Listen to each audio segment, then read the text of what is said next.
මම ඔබට විස්මිත ගමනක් නැමති ත්‍රාසජනක බියජනක රසවත් කතාවක් රචනා කර ඉදිරිපත් කරමි.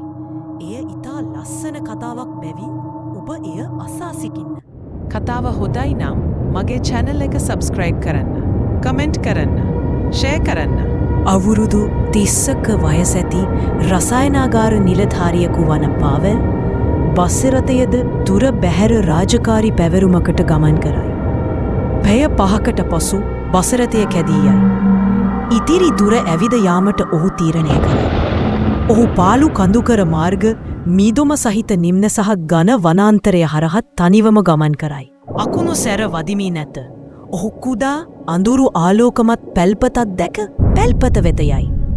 එහි සිටි මහලු කාන්තාවක් අකමැත්තෙන් වුවද දැල්වෙන තෙල් ලාම්පුවක් ඔහුට දී ලී වෙරණ්ඩාව මත ඔහුට නිදා ගැනීමට ඉඩ දෙයි. මධ්‍යම රාත්‍රියේදී ඇතුළත භයානක විලාපයක් දෝංකාර දෙයි. සෙවණැලි දිලිසෙන. පාවෙල් ඇතුළු වන විට ඇඳක් මත අසනීපව සිටින මහලු කාන්තාව දකි. තම ආච්චිට ශාප කර ඇති බවත් ඇතකන්ද මත තිබෙන පල්ලිය පූජකයෙකුගෙන් ශුද්ධ ජලය අවශ්‍ය බවත් පවසමින් හඩා වැටෙන ලස්සන තරුණිය කීවයි. පාවෙල් ගිගුරුන් සහිත කුණාතුවකට මුහුණ දී අඳුරු වනාන්තරය හරහා ගමන් කරයි. තමා දෙස බලා සිටින අවිරහස්ස සුදු හිසකෙස් ඇති කාන්තාවක් දකි පසුව අතුරුදහන් වේ. කන්ද මත පිහිටි ගෝතීක පල්ලියේදී ඊටිපන්දන් සහ අකුණු මගින් ආලෝකමත් වූ විට ඔහු ලේ තැවරුණු පිහියක් අතේ තබාගෙන සිටින තරුණියක් දුටුවේය. එම තරුණියව ඔහු හඳුනාගනි මුහුණ මත කැපුම් තුවාල අති අතර අය අභිරහස විලෝපිකයෙකු ලෙස පෙනෙයි. ඉටිපන්දම් මෙලිය ප්‍රචණ්ඩකාරී අරගලයකට ඔවුන් දෙදෙනා එළබේ. පාවෙල්ගේ බියතපත් ඇස් සහ තරුණියගේ තියුණු දත් සමීපව පෙනෙයි.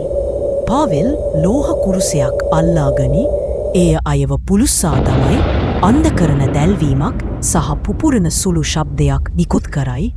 ඔහු නැවත පැල්පත වෙත පැමිණෙයි. පැල්පත වෙනුවත පිලිසුණු නටබුණුවක් ඔහුට දැක ගැනීමට හැකිවෙයි.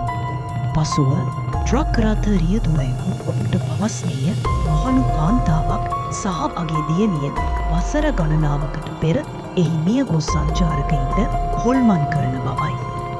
පාවෙල්ගේ ක්‍රියාව එම ශාපය අවසන් කර ඇත.